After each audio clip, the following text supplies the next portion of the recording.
Sorry guys, let's try this again. Oh, that's much better. So Facebook's using this new live feature. Can't stand it. So we had to go back to the old feature. I was jumping around too much. The new feature has some cool things that we're going to be able to do, but I just didn't like the video quality of it. So I'm going to give everybody another 30 seconds, 30 to 60 seconds to get you guys back over onto this video. Talking all about the butt stuff. What's up, Whit? This is one of my favorite muscle groups to talk about, the glutes. You could say that I'm a butt guy.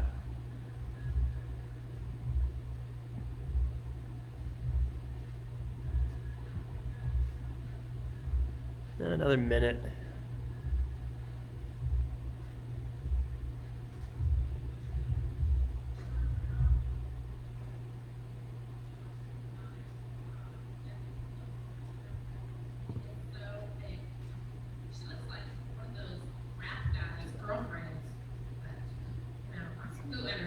But I get the point.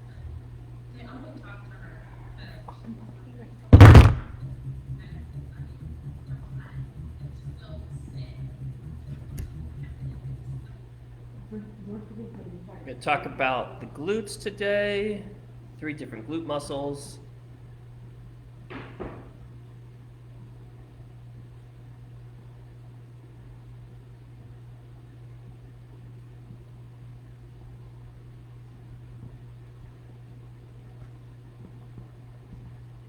Rainy Thursday.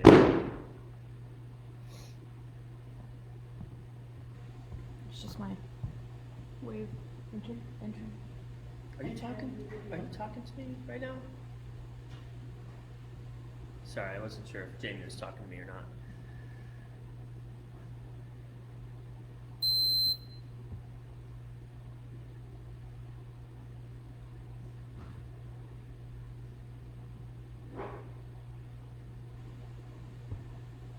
All right, gang.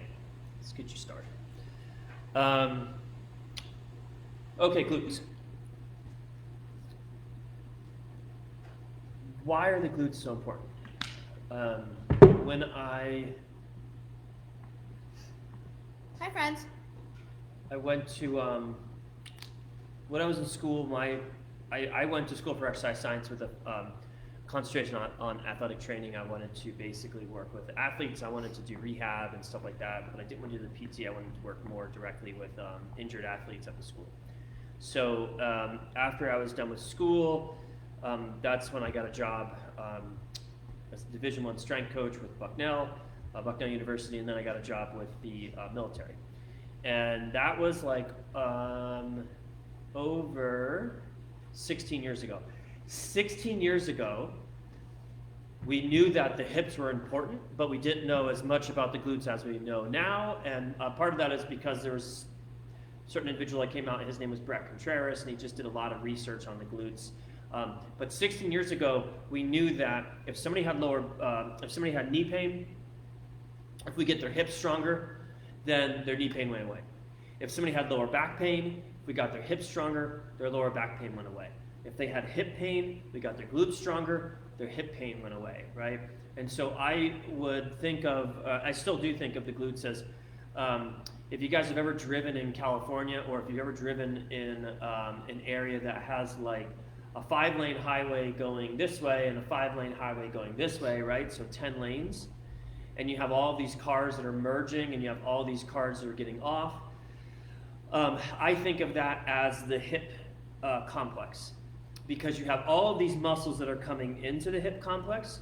You have all these muscles that are going away from the hip complex, right? So muscles that are attached to the hip complex, attached to other areas, and muscles that are attached from other areas, attached to the hip complex. That, to me, it's very similar to like these really busy highways, right? And just like on a busy highway, if one of those lanes are shut down, then the health of the highway is compromised, right? So if you have a muscle, if you have a glute muscle that isn't doing what it's supposed to be doing, then the health of your body is compromised. And so the understanding of what the glutes do have come a long way in the last 15 years. And it's one of my favorite things, one of my favorite muscles to talk about, because for a long time I had lower back pain, or excuse me, I had knee pain, I had lower back pain, I have hip pain, okay? So I still have lower back and hip pain, but the stronger my glutes are, the healthier my glutes are, the more mobile my hips are, then I don't have that pain anymore, right? So I love the glutes. So we're going to be talking about the glutes. Jamie's going to demonstrate different exercises that are used to work these glutes. And then we're also going to do a workshop a couple weeks from now, about a week and a half from now. We'll give you guys the dates. But that workshop will specifically be talking about how to do these different exercises correctly. You guys know the grading system A to F, right? It's really hard to get an A in a particular exercise unless you do that exercise a lot. It's really easy to get an F in a particular exercise, especially when you don't really understand that exercise. So for the webinar, or for the Booty Boot Camp! for the Booty Boot Camp workout that we're going to do, we're going to be working on how to get your hip up from a D or a C, where yeah, you kind of feel it in your glutes, to an A. We're going to be working on how to get your clamshells or your bird dog, a bunch of different exercises, deadlifts, lunges. We're going to be working on how to get those exercises so that you feel them more in your glutes, so that you can have a stronger, for some of you that want a bigger butt, you will also be able to get a bigger butt. But just a stronger butt, which is ultimately going to make you just feel better and healthier, essentially. Firmer butt. Firmer butt, yeah. Stronger, firmer. Okay. So first we're going to talk about the glute max. Glute max, the big butt muscle, okay? The other big reason why, other than the pain of knees, hips, and lower back, the other big reason why the glutes are a big are one of my favorite muscle groups is because I didn't really have a butt. Okay? I didn't really have a butt my entire life. The butt is something that you can grow. So if you are female or male, and then you want to have a nicer looking butt, there's nothing wrong with that. You know, you want to add a little bit of a little more dimension to your glutes, nothing wrong with that. This is an actual muscle that you can actually get to grow, and you can sculpt it, just like you can get your bicep to grow, and just like you can get your quad and your hamstring and your shoulders to grow, you can get your glutes to grow. And depending on how you do these exercises can actually impact the shape and the appearance of those glutes to a very, very large degree. Okay, glute max. So glute max is the butt, right? It's the main thing. When you think of butt, that is what you are thinking about. You are thinking about your glute maximus, right? So I'm taking a lot of really complex ideas, anatomy terms, muscle action, etc., and I'm boiling it down, okay? So this is kind of a down and dirty look at what the glutes do and how do we improve them, and basically why it's important to do that. So glute max is responsible for hip extension. So this is hip extension. So going from like a bent over position. So if Jamie does like a deadlift, right? So when she's standing up tall, she's in hip extension. When she goes down and grabs the kettlebell, she's in flexion. And then when she stands back up, she's in extension, right? So the glutes are working to bring her up from that down position, but also as she's going down, the glutes are working to slow that motion down, okay? So the glutes in this position work to bring her back up to an upright position, and then in the down position, the glutes are working to help slow that motion down, right? So that's hip extension. Another really obvious example of hip extension would be a hip up, right? So if Jamie has a hip up, so she's on her back, she drives her hips. Right now she's in hip extension. When she goes back down, that's hip flexion, right? Now the glutes should be working in both the up and down. So when she drives her hips up, they should be working, and as she lowers her hips down, they should be working, okay? So just like in that deadlift, the glutes should be working to stand me up, and they should be working to slow me down. That deceleration, that slowing you down, okay, or when she's in that top position and she goes back down, that's where most people have a hard time getting their glutes to work. They do a really good job of getting their glutes to work in the up and at the top of the position, but when they go down into a deadlift, when they go down into a lunge, they have a hard time getting that the glute maximus to work, right? And when we do the booty boot camp, that's where we're going to be going over all the different cues that you can be using in order to get those, in order to get your glute muscles to function both ends. It's almost like if you imagine, like if you're really good at flexing your bicep to bring your arm up, but you're not that good at flexing your bicep to take your arm down. The glutes are one of the only muscles in the body that you actually have that happen, where they're really, most people can feel them when they go through that motion, but when they do this motion, they don't feel them as much, right? So that is the glute maximus. The other thing that the glute max does is it helps bring the heel behind the body, okay? So extension, so femur extension, hip and thigh extension. So an example of that would be like a bird dog. So Jamie goes down on all four, okay? And then she just brings her leg straight up back behind her. Yep, this is an example of a bird dog, okay? Another example would be a lunge. So if she goes into like a split squat or a post lunge position, okay? Another example, right? Another example would be like, we can't really easily do it here. Yeah, it would be a kickback or a reverse hyper. Those are all examples of the glute maximus working. There are three glute muscles. There's the glute maximus, there's the glute minimus, there's the glute medius, okay? It's really hard to specifically target a particular muscle. So even when we're doing hip ups, which primarily work the glute maximus, we're still working those other two glute muscles, right? However, there is something called gluteal amnesia, or dormant butt syndrome, or no ass, or some of the other ones. Your ass is asleep. Your butt's Sleepy asleep. ass. Desk butt. Desk butt. Yeah. So the longer that you imagine like this, let's say you just got up from sleeping, okay, and you went camping and you had to sleep on this really shitty air mattress, and you didn't have a pillow, so you kind of had to use your arm as a pillow, and you woke up the next morning and your arm just felt off the entire day. It felt weaker. You had pain, right? And basically what happens is the longer that you compress a muscle, the more that muscle, or the longer you compress a muscle, the less that muscle is going to be able to function, right? So when I'm sitting on my butt for 8 hours a day, that means that when I go to stand up and actually use my glutes to stand up, you don't use your glutes to stand up. You use your quads to stand up because your glutes aren't working very well, right? So if you think about it as a dimmer switch, we want the dimmer to be turned all the way up for most muscles, but because we're compressing this muscle for 8 hours a day, 12 hours, 16 hours, whatever, we take that dimmer and we turn it down. It's the same idea. I slept on my arm for 8 hours, I woke up the next day and my arm feels a lot weaker, right? Well, you just compress that for 8 hours, okay? So that's the idea of the dormant glute amnesia or desk ass or all those different terms that people use.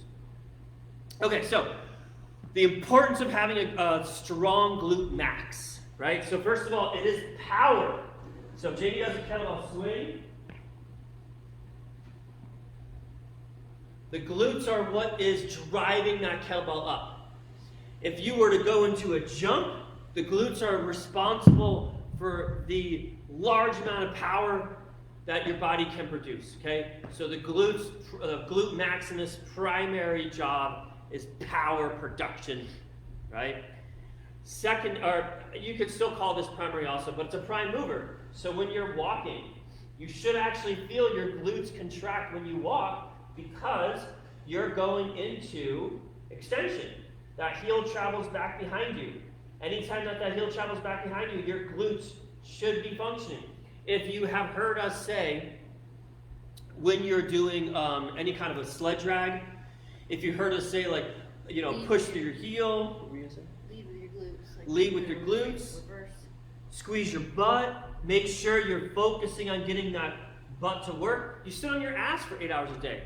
You have to be thinking about actually getting that muscle to work, or it won't work, okay?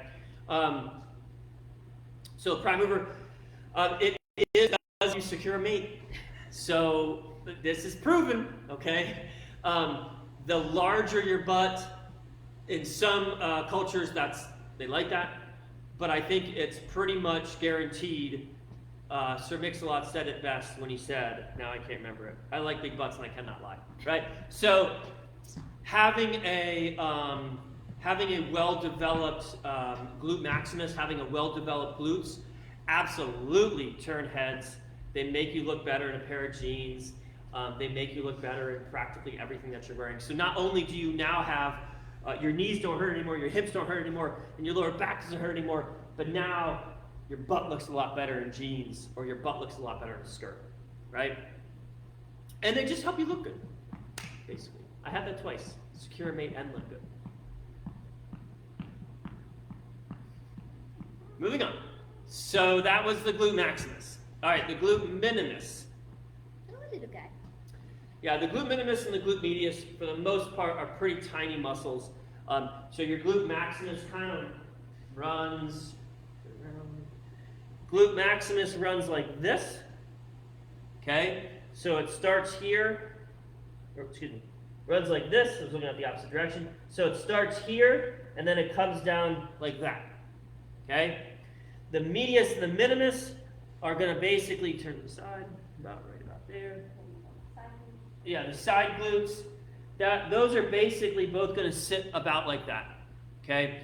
So the medius sits under the minimus. That's not that important. You don't really have to understand that.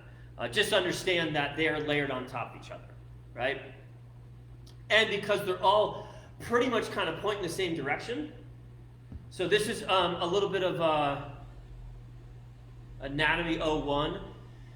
The angle of a muscle will determine the function of that muscle.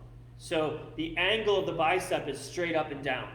Well, what does the bicep do? Well, it contracts my arm straight up and down. The angle of the chest is kind of angled like this. Okay, so it's like this and like this. Well, what does my pec do? Primarily, my pec helps me hug people, right? So the hamstring goes straight up and down. What does the hamstring do? Primarily, the hamstring bends the heel, or bends the knee, right? So when we talk about the glute's angled like this, and it's angled like that, okay? So that's the glute max, and then the medius and minimus look like that. So you can kind of take a look at a muscle and say, hey, you know what? That muscle runs like this, and so chances are, because the muscle's running like this, it does some kind of action relative to that line of force. Anyway, so glute minimus. Rabbit holes, rabbit holes. Actually, let's see here. We'll do the minimus next. So glute minimus, side butt, okay? The glute minimus's primary job is abduction.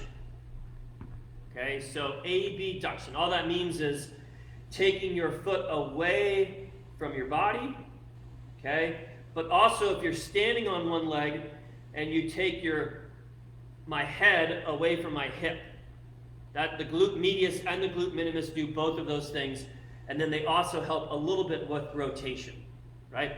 So examples of that exercise, any kind of walkout for the most part, so any kind of X-band walkout, any kind of bands and hip series, where you take the band around your feet, right? You're doing stuff like this, or stuff like this, okay? Those are all kind of upper butt muscles.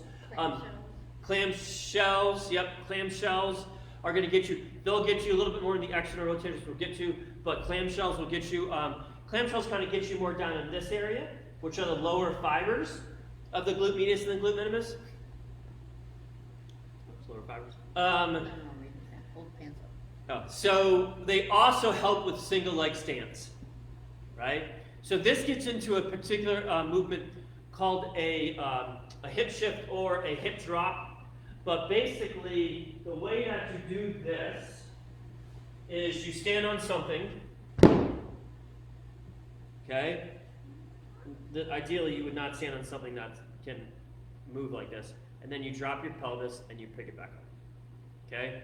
So this is a very common exercise that PT, physical therapists will have you do if you have knee pain, especially with running, because what's happening is, so anytime that you, so if I'm standing here, right, so if Jamie's standing both feet straight ahead, okay? Now, when she picks up one leg, that should not change the position of the pelvis. So right there, that changed. So what she did, so go back down, so do it the right way first. So she picks up one leg, and her pelvis still stays neutral. So put both legs down. So right now her pelvis is like this. She goes to pick up one leg, and she shifts to the side. So pelvis stays the same, and she just shifts over to the side. Not do it wrong. Now what will end up happening when she picks up a leg, instead of her shifting to the side, she leans to the side. That means that she does not have very good control over her glute medius and her glute minimus. Specifically, it means that she has very poor pelvic control. She has pelvis instability, right? So we see this a lot when somebody goes into a single leg stance. So they go into a single leg stance and they're kind of like this, and they have really shitty balance.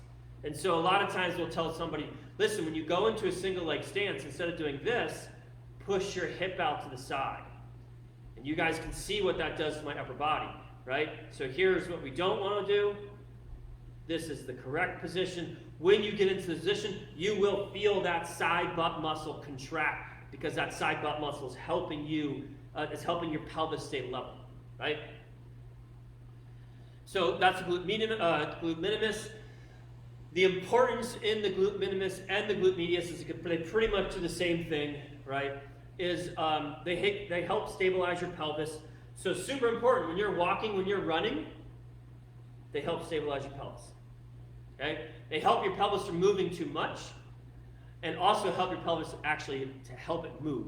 There's sometimes we'll do a movement assessment on some people, and they just walk like really weird, right? Because they're not actually able to swing their hips when they walk.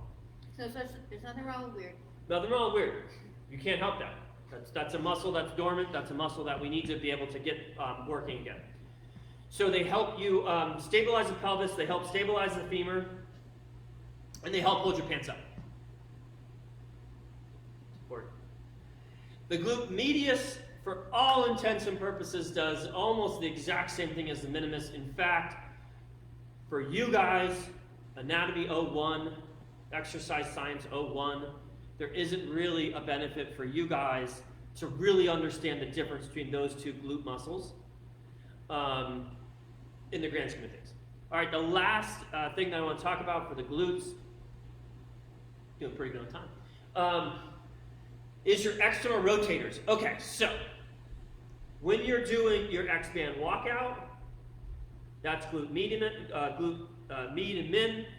When you're doing your deadlifts, okay, that's glute max and also medius and min. And all the time that that's happening, you have this group of about, I think it's 4 muscles that are kind of collectively referred to as your external rotators, okay? So your external rotators basically, they just help your body do this. So if Jamie stands on one leg and she does like a rotational balance reach, okay? Her glute muscles on her left leg, those external rotators are helping her do this. If she goes into a clamshell position, or actually if she goes into a quadruped, or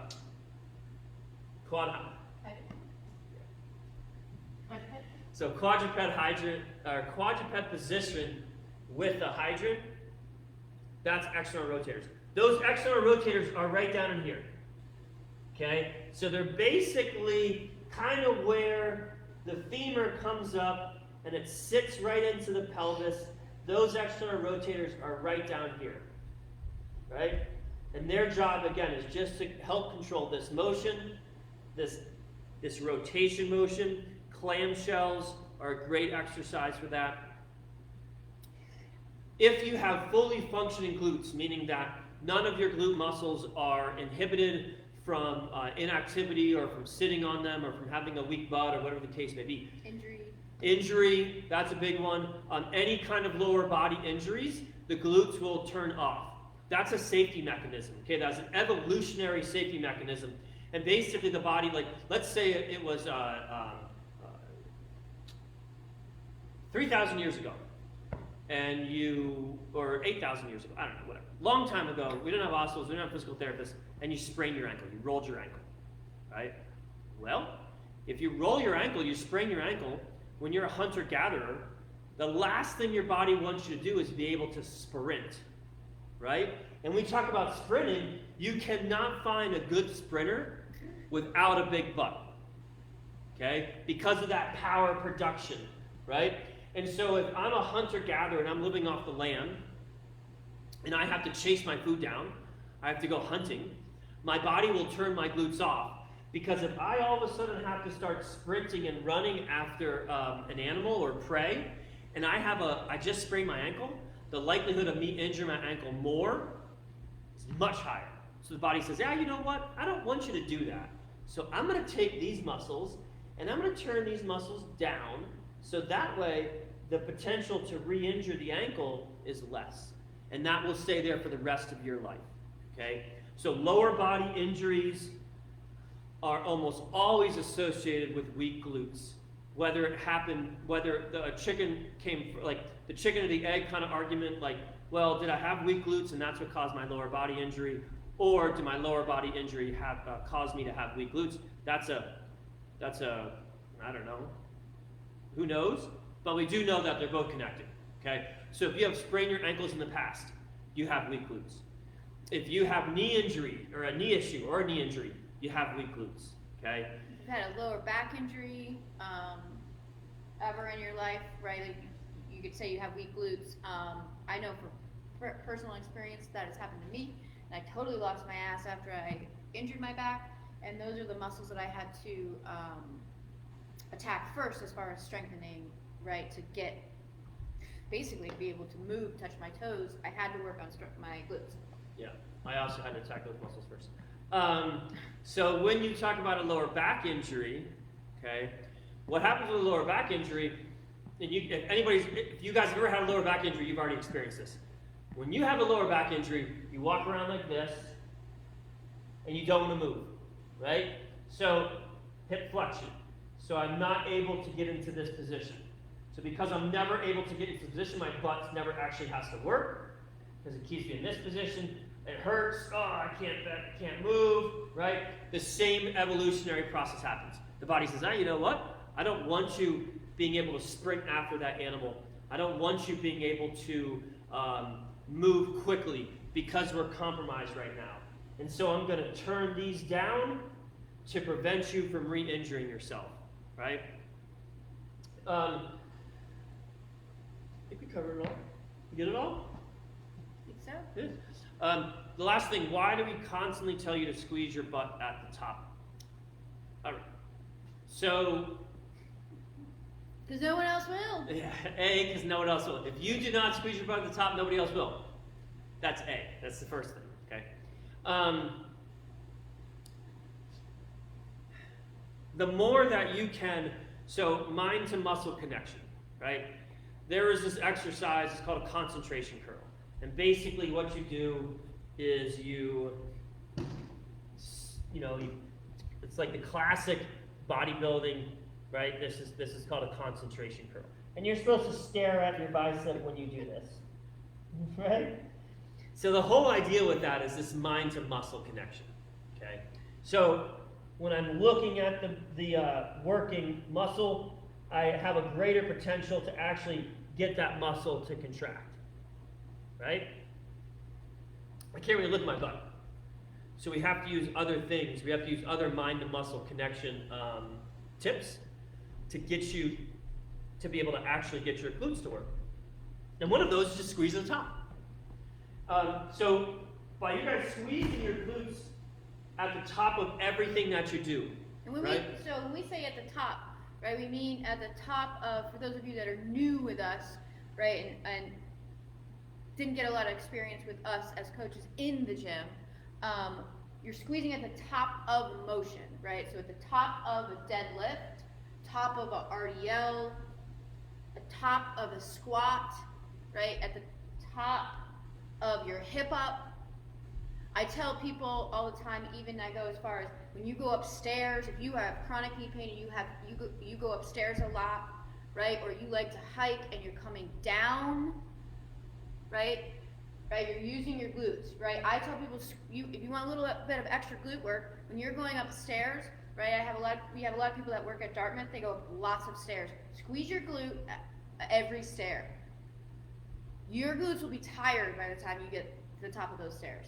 Plus, your knees will feel better. Yeah. So squeeze it at the top of everything.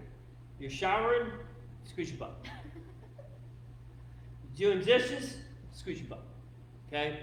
By you squeezing your butt, you are going to make sure that that muscle is not dormant. You're going to make sure that that muscle that really, really, really likes to work. Okay? Remember, we're designed to move. We're designed to walk around. We're designed to throw stuff. We're designed to fight.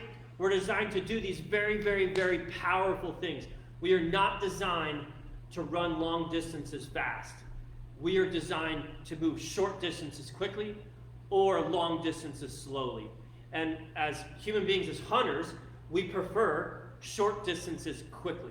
Okay? That's the entire reason why our body is designed the way it is. Sprint up the hill. Sprint up the hill. Then rest.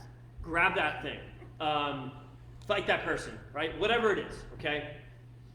We don't do that now. Now we spend the majority of our time sitting on our ass. So that's why we tell you to squeeze your butt.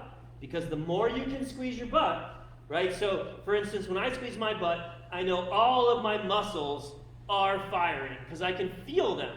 Sometimes when people squeeze their butts, they can only squeeze the maximus. They can only squeeze this butt muscle. They can't get this butt muscle to contract. Sometimes they can get this butt muscle to contract, but they can't get this butt muscle to contract. So taking your feet in different positions and squeezing your butt in those different positions is a fantastic exercise to do. If you have sciatica pain, lower back pain, one of the things that I tell people to do is if I can only see somebody once a week and I know that progress is going to be slow with them, I will tell them anytime that they start to have sciatic pain, which is this pain that's shooting down your leg, anytime that they have lower back pain, I'll get them to stand up and I'll tell them, okay, I want you to squeeze your butt as hard as you can for 10 seconds. I want you to do it in a couple different foot positions, and I want you to do about 10 to 20 of them. Typically, the vast majority of the time, they do those things, they come back to me and they're like, oh my God, I was sitting, I started to have the pain going down my leg, I stood up, I squeezed my butt muscles a bunch of times, pain went away for a couple hours. I experienced that, but driving. Anytime I would drive, I would get the shooting pain down my leg, and I would do it driving. I would try and squeeze my glutes, right, like at least on that one side, to try and get it to relax. What I want you guys to do is, for those of you watching right now, I want you to stand up, and I want you to squeeze your glutes, right? So squeeze them hard. Maybe you have to do it a couple times, and I do want you to feel your own butt. I know it sounds weird, it sounds creepy, Ben loves it, whatever. But, anyways, what I want you to do is, so when I tighten my glutes, my right feels different than my left, okay? I can squeeze my right glute a little bit harder, or glutes, a little bit harder than I can on my left side, okay? So I want you guys squeezing your glutes, okay? Feel them, right? Feel the muscle, don't make it weird. And then you drop a line and tell me, do your glutes feel the same? Do they feel different? Are you like, I can't even feel a muscle? Like, tell us what you're feeling. Yeah, and you should be able to squeeze that butt so hard that it feels like you're, it's hard, right? We used to do a couple drills in here where I would do, like, during the class, right? Squeeze your left glute, squeeze your right glute, squeeze your left glute, right? Squeeze your left, right? Like, trying to squeeze, Up, low. Yeah. And it should be hard. It should be as hard as the floor that you're standing on. The harder you can get that muscle to contract, the harder the actual tone of that muscle is, which when people come in, they're like, hey, I want to tone up. really what they're talking about is that specific thing, okay? Somebody says, hey, I want to tone my ass up. You want to know how to tone your ass up? Squeeze it. If when you're squeezing, if you can't feel it working, you will never be able to have a toned butt. It's the same thing with the biceps, same thing with the shoulder. You say, hey, I want to tone my triceps. I want to tone up the back of my arm.